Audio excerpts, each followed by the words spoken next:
Right. MG రావు గారు, నిన్న ఇదే స్టూడియోలో ఇదే షోలో మీరు ఈ మోందా తుఫాన్ అసలు ఎందుకు వస్తుంది, ఏంటి, తుఫాన్ వచ్చే క్రమంలో సముద్రంలో ఏం జరుగుతుంది అనే దాని మీద చాలా డీటెయిల్డ్గా ఎక్స్ప్లెయిన్ చేశారు. ఇప్పుడు అన్ని శాటిలైట్ ఛానల్స్, చాలా యూట్యూబ్ ఛానల్స్ కూడా మోందా తుఫాన్ మీద అసలు ఏం జరుగుతోంది, ఏంటి, ఎక్కడ పరిస్థితి ఎలా ఉంది, గవర్నమెంట్ ఎటువంటి యాక్షన్స్ తీసుకుంటోంది, ఇవన్నీ కూడా టెలికాస్ట్ చేశారు, అప్లోడ్ చేశారు. బట్ మీది అంటే ఈ వీడియో 2 lakhs రీచ్ అయింది చాలా తక్కువ టైంలోనే. సో తుఫాన్ తీరం దాటేటప్పుడు 100 అణుబాంబుల పేలుడు శక్తి అని చెప్పేసి చాలా లైక్స్ వచ్చాయి, చాలా కామెంట్స్ వచ్చాయి. ఆ కామెంట్స్ నేను అబ్జర్వ్ చేశాను. దానిలో ఒక అణుబాంబు పేలితే ఎంత ఎఫెక్ట్ ఉంటుందో మీకు తెలుసా?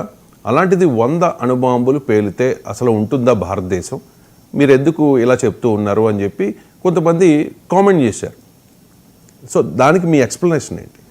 ఎస్ అండి, ఇప్పుడు పెద్ద పెద్ద ఆల్మోస్ట్ ప్రొఫెసర్లు, మేధావులు, ఎనలిస్టులు, చాలా ఎక్స్పర్ట్స్ కూడా ఈ విషయం మీద ఆశ్చర్యం వ్యక్తం చేశారు. కానీ కామన్గా మామూలు విద్యావేత్తలు అద్భుతంగా సంతోషం వ్యక్తం చేశారు. ఈ మెసేజ్లో కూడా ఆల్మోస్ట్ 3/4 ఆఫ్ మెసేజెస్ వండర్ఫుల్ మెసేజ్లు ఉన్నాయి. చాలా నీట్గా ఎక్స్ప్లెయిన్ చేశారనుకుంటూ. కానీ ఇక్కడ ఒక ఎక్స్ప్లెనేషన్, నేను 100 అణుబాంబులు అన్నా. 100 అణుబాంబులు కాదండి, ఒక మెచ్యూర్డ్ సూపర్ సైక్లోన్, ఒక మెచ్యూర్డ్ టోర్నడో కానీ, సైక్లోన్స్ కానీ, టైఫూన్స్ వేరే వేరే పెరుగుతారు. ఒక మెచ్యూర్డ్ అంటే సూపర్ సైక్లోన్ మెచ్యూర్డ్ అయితే పరిణితి గల అంటే హైలీ డెవలప్డ్ తుఫాను, తీవ్రత గల తుఫాను తన లైఫ్ టైంలో అంటే సుమారు అది వచ్చిన తర్వాత ఒక 10-15 రోజులు ఉంటుంది.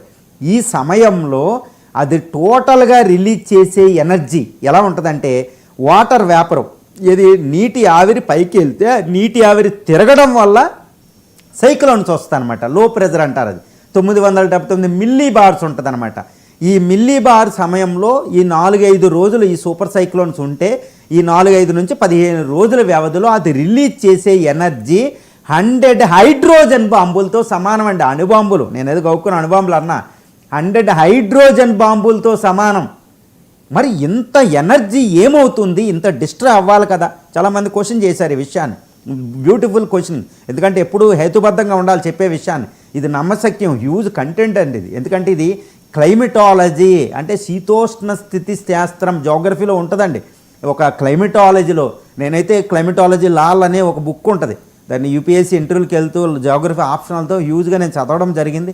అందులో రిమోట్ సెన్సింగ్లో కూడా ఒక అద్భుతమైన నేను చేయడం జరిగింది, పీజీ చేయడం జరిగింది. కాబట్టి క్లైమటాలజీ మీద I have a huge grip. నేను without preparation I gave that content అనమాట. ఈ 100 హైడ్రోజన్ బాంబు శక్తి రిలీజ్ అవుతుంది. కానీ ఈ 100 హైడ్రోజన్ బాంబు శక్తి వాటర్ వేపర్ మళ్ళా నీటి కింద మారినప్పుడు ఈ latent energy of the evaporation అంటారు, ఇది రిలీజ్ అవుతుందన్నమాట. ఈ మొత్తం ప్రకృతి వరమని చెప్పాలి. 100 హైడ్రోజన్ బాంబు శక్తి రిలీజ్ అవుతే సైక్లోన్ సమయంలో మరి భూమి బద్దలైపోవాలి కదా, భూమి అయిపోవాలి కదా. ఇప్పుడు 3వ ప్రపంచ యుద్ధం జరిగితే ఈ రష్యాల దగ్గర ఉన్న 5,500 అణుబాంబులు, అమెరికా దగ్గర ఉన్న 5,000 అణుబాంబులు అంటే 90% వాళ్ళిద్దరి దగ్గరే ఉంటాయి. మిగిలిన అన్ని దేశాల దగ్గరకు ఉన్న మిగిలిన అన్ని బాంబులు కలిపి ప్రపంచంలో 3వ ప్రపంచ యుద్ధం జరిగితే నేనే చెప్తాను, న్యూక్లియర్ వింటర్ వస్తే ప్రపంచం అంతా ఇంకా భూమి మార్స్ అయిపోద్దని నేనే 100 సార్లు చెప్పాను. మరి 100 హైడ్రోజన్ బాంబుల శక్తి రిలీజ్ అయినప్పుడు ఒక సైక్లోన్లో మరి ఏమవుతుంది అంటే ఇది ప్రకృతి వరం. నేను చెప్పాను ఆ విషయం మీద. ఇదంతా ఎర్త్ ఈ సైక్లోన్ అనేది పూర్ హీట్ ఇంజిన్ అండి. అంటే మొత్తం మన పొయ్యి ఉంటుంది, మామూలు పొయ్యిల కట్టెలతో కాలిస్తే ఈ వేడంతా వంటకి వెళ్ళదు. కానీ ఇంకొక రకమైన ఒక పొయ్యి తయారు చేశారు, అందులో 80% వెళ్తుంది. అదే గ్యాస్ స్టవ్లో 90% వంటకి వెళ్తే మిగిలిన 10% అది. కానీ ఈ ఎనర్జీ ఇప్పుడు ఈ సైక్లోన్లో రిలీజ్ అయ్యే ఎనర్జీ అంతా ఇదేంటంటే లేటెంట్ హీట్, లేటెంట్ ఎనర్జీ అనేది ఇది పొటెన్షియల్ ఎనర్జీ, కైనెటిక్ కింద మారదు. అంటే మొత్తం శక్తి అంతా రిలీజ్ అయ్యి మన మీద రాదు, ఏ గాలులో వర్షం రూపంలో రాదు, మొత్తం అంతా డిస్పర్స్ అయిపోతుంది అనమాట.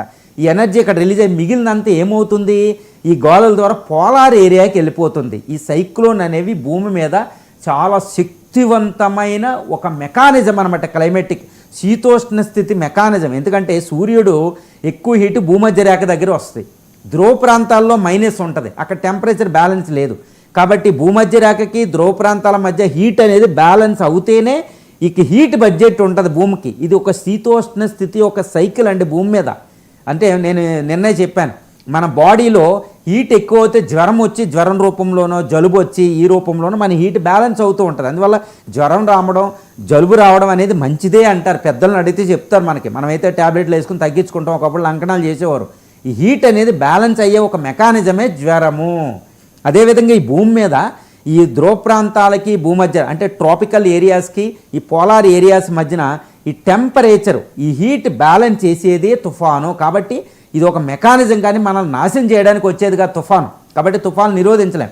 ఈ తుఫాన్లో రిలీజ్ అయ్యే ఈ 100 హైడ్రోజన్ బాంబుల యొక్క శక్తి అంతా ఈ కైనెటిక్ ఎనర్జీ కింద రిలీజ్ కాదు. కాబట్టి భూమికి వరము. ఇది ప్రకృతి తనకు తాను ఏర్పరచుకున్న ఒక మెకానిజం అండి. 100 బాంబులు ఎనర్జీ రిలీజ్ అవుతుంది. ఇంకో విధంగా చెప్పాలంటే ఒక మెచ్యూర్ సూపర్ సైక్లోన్లో ప్రతి గంటకి రిలీజ్ అయ్యే ఎనర్జీ తీవ్రత చూస్తే, ఎందుకంటే ఎంత ఎనర్జీ అంటే మన మాటలతో చెప్పలేమండి. ఒక మెగా టన్స్ హైడ్రోజన్ బాంబులు వదిలినంత శక్తి వస్తుంది. మన సూపర్ సైక్లోన్లో ఎవరన్నా సైక్లోన్లో తీరం దాటేటప్పుడు అక్కడ ఉన్న వాళ్ళకి అది ఎంత శక్తో తెలుస్తుంది, దూరం వాళ్ళకి తెలియదు. ఎప్పుడన్నా సైక్లోన్ తీరం దాటేటప్పుడు కాస్త ఎక్స్పీరియన్స్ ఉన్న వాళ్ళు తెలుస్తుంది.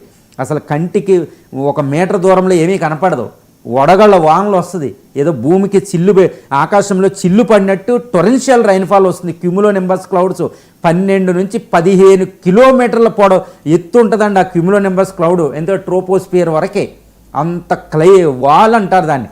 అది వచ్చి భూమి మీద పడుతూనే ఉంటుంది. చూడండి 20 సెంటీమీటర్ల రైన్ఫాల్ పడుతుంది. 20 సెంటీమీటర్ రైన్ఫాల్ పడిందంటే ఒక సిటీలో ఊహించుకోండి ఎంత. అంటే సముద్రంలో ఈ నీటిని తీసుకెళ్ళి ఆకాశంలోకి వెళ్ళి మన మీదకి వదిలేసినట్టే.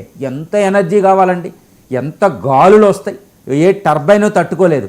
ఈ ఎనర్జీ రిలీజ్ అయ్యే ఎనర్జీ సూపర్ సైక్లోన్స్లో రిలీజ్ అయ్యే ఎనర్జీ, ఒక్క రోజులో రిలీజ్ అయ్యే ఎనర్జీ మొత్తం భూమి మీద ఒక సంవత్సరంలో ప్రొడ్యూస్ చేసే ఎలక్ట్రిసిటీ ఎనర్జీ కంటే 200 రెట్లు ఎక్కువ.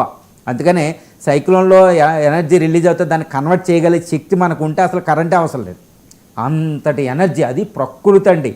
ప్రకృతి పెను శక్తులు అవి. కాబట్టి 100 హైడ్రోజన్ బాంబు కాదు, 100 అణుబాంబులు కాదండి, 100 హైడ్రోజన్ బాంబుల శక్తి రిలీజ్ అవుతుంది. కాకపోతే ఇది కైనెటిక్ ఎనర్జీ కింద కన్వర్ట్ అవ్వదు, లేటెంట్ ఎనర్జీ. కాబట్టి అదంతా మనకి రాదు, డిస్పర్స్ అయిపోయి పోలార్ ఏరియాస్కి అది కన్వర్ట్ అవుతుంది స్లోగా. దాంట్లోనే జెట్ స్ట్రీమ్ మెకానిజం అని హ్యూజ్ మెకానిజం ఉంటుంది. చూడండి ఇండియాలో ఋతుపవనాలు, ఇండియా అంటేనే ఋతుపవనాలు అంటేనే ఇండియా, అది ఒక వరం. చూడండి క్లౌడ్స్ ఏంటి, ఈ సిస్టమ్ ఏంటి, ప్రకృతి ఏంటి, ఈ సముద్రంలో ఆవిరవడం వెళ్ళేటి మళ్ళీ సముద్రాలు చేరడం ఏంటంటే ప్రకృతి అద్భుతం. అందుకనే స్పిరిచువల్గా అంటారు. జాగ్రఫీని బాగా చదివితే ఈ యొక్క సృష్టిని, ఈ నక్షత్రాలు ఇదంతా బాగా గమనిస్తే ఏంటో తెలుసండి ఒక విచిత్రం. మన బాడీలో మన శరీరంలో జరిగే ప్రతి మెకానిజం ఈ సృష్టిలో జరుగుతుంది సూక్ష్మానికి వస్తే. అందుకనే జాగ్రఫీ బాగా చదువుకుంటే వైరాగ్య స్థితి వస్తుంది అంటారు. అంతేగాని ఇదంతా కాదు, ఇక్కడ ఏమీ లేదు. 100 హైడ్రోజన్ బాంబులు శక్తి రిలీజ్ అవుతుంది.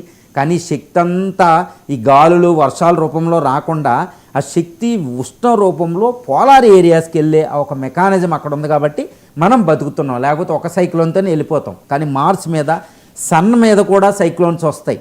అక్కడ కూడా చూస్తున్నారు నాసా పిక్చర్, వీటిలో కనపడుతుంది.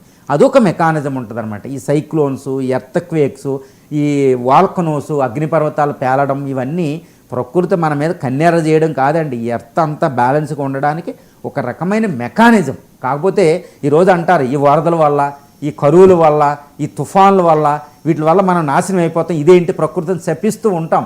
కానీ ఒకటి గుర్తుపెట్టుకోవాలి, గోదావరికి వరద వచ్చిందంటే అది మంచిదా కాదా, గంగా నదికి వరద వచ్చిందంటే అది మంచిదా కాదా, అందరూ అంటారు, చెడు అంటారు. కానీ ఒకటేనండి, గోదావరి వరద వస్తే ఆ వరద వల్ల ఒండ్రు మట్టి ఎన్నో 100 కిలోమీటర్ల పాటు రావడం వల్లే మనకి డెల్టా ప్రాంతం ఉంది. ఇప్పుడు కృష్ణానది నదులు ఒండ్రు మట్టిని ప్రవహింపజేస్తే వరదల వల్ల.